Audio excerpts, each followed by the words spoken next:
আলাইকুম। কলিজা কেমন আছো? এই তো আমি ভালো আছি। খাওয়া দাওয়া করছো? হুম। তোমার অনেকটা মিস করি বুঝছো, অনেকটা মিস করতেছি। বিকালে কল দিছিলাম, তুমি ধরো নাই। হুম। মনে না পড়লে কি এখন কল দিতাম? সেটাই তো।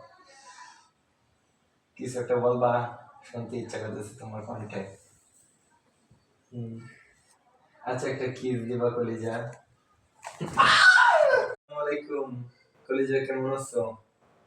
এই তো আমি ভালো আছি। খাওয়া দাওয়া করছো? হুম।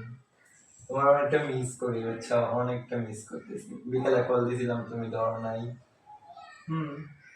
মনে না পড়লে কি এখন কল দিতাম? সেটাই তো। কিছু একটা বলবা, শুনতে ইচ্ছা করতেছে তোমার কণ্ঠে। হুম। আচ্ছা, একটা কিস দিবা কলিজা?